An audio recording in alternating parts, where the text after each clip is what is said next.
The crystalline chambers of the Galactic Council resonated with tension as Ambassador Zethkar of the Andromedian Collective stood before the assembled representatives.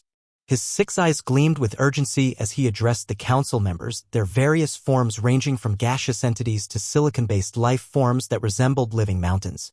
Honored beings, Zethkar began, his voice carrying the weight of millennia of diplomatic experience. I come before you today with a warning that may save countless civilizations from extinction. The species known as humans from the 3rd planet of the Sol system must be avoided at all costs. A ripple of skeptical chittering passed through the assembly. The vegan delegate, a towering insectoid creature, clicked his mandibles dismissively. Ambassador, with respect, we have observed these humans. They are primitive, barely capable of interstellar travel. Their technology is crude, their society fractured. What possible threat could they pose to civilizations that have mastered the stars for eons? Zethkar's primary eyes narrowed while his secondary ones swept the room, noting the dismissive body language of his fellow delegates. That is precisely why they are dangerous. You see weakness where I see unpredictability. You see primitiveness where I see adaptability beyond comprehension. The crystalline hegemony's representative, a being of pure energy contained within a geometric matrix, pulsed with amusement. Surely you jest, Ambassador. We have studied their military conflicts. They fight with projectile weapons and chemical explosives. Our youngest offspring could neutralize their entire species with a thought. Can they? Zethkar's voice rose, causing several delegates to lean forward. Let me tell you what I learned during my covert observation mission. When humans are cornered, they do not behave like any other species in the galaxy. They do not surrender. They do not negotiate.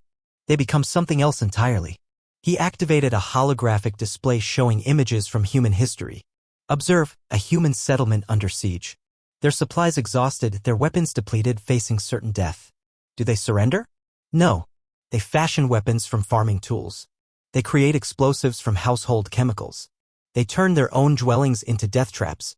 They fight until their last breath and sometimes beyond. The Arcturian delegate, a being of pure telepathic energy, projected skepticism. Desperation is common among primitive species. This proves nothing. Does it not? Zethkar's voice carried an edge of frustration. When the Zephyrians invaded the human colony on Kepler for 42b, they expected quick subjugation. The humans had no military presence, no advanced weapons, no means of communication with their homeworld. The Zephyrians believed it would be a simple matter of demonstrating superior force. The chamber fell silent as Zethkar continued. Within 72 hours, the humans had reverse-engineered Zephyrian technology from crashed scout ships. They weaponized their mining equipment, turned their agricultural drones into suicide bombers, and used their own children as decoys to lure Zephyrian forces into ambushes.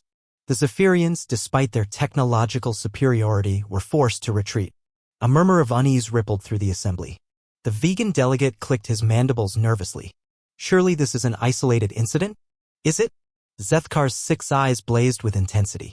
When humans encounter a problem they cannot solve with their current knowledge, they do not accept defeat. They evolve.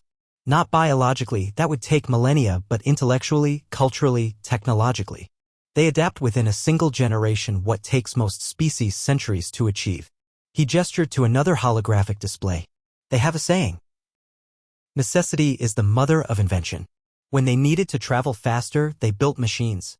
When they needed to communicate across vast distances, they harnessed electromagnetic radiation. When they needed to survive in hostile environments, they didn't adapt their bodies, they created artificial environments and carried them along. The crystalline hegemony's representative dimmed slightly. You speak of adaptability, but surely their fractured society is a weakness? Their greatest strength, Zethkar replied immediately. Their diversity of thought, their constant internal conflict, their inability to achieve consensus, these things force them to consider every possible angle of approach to any problem. Where we see chaos, they see opportunity. Where we see inefficiency, they see redundancy and resilience. Despite his passionate plea, Zethkar could see the skepticism in the assembled delegates. The Arcturian projected dismissal. Ambassador, your concerns are noted, but we cannot base galactic policy on theoretical fears. The humans remain primitive and pose no immediate threat. As the council voted to dismiss his warnings, Zethkar felt a chill run through his multiple nervous systems. He had seen the footage from the Zephyrian retreat, watched human engineers dissect alien technology like children taking apart toys, only to rebuild it into something deadlier within hours. The vote was unanimous. The humans would be left alone, considered too primitive to warrant attention or concern. Zethkar closed his eyes and whispered a prayer to the ancient gods of his homeworld. The galaxy had no idea what was coming.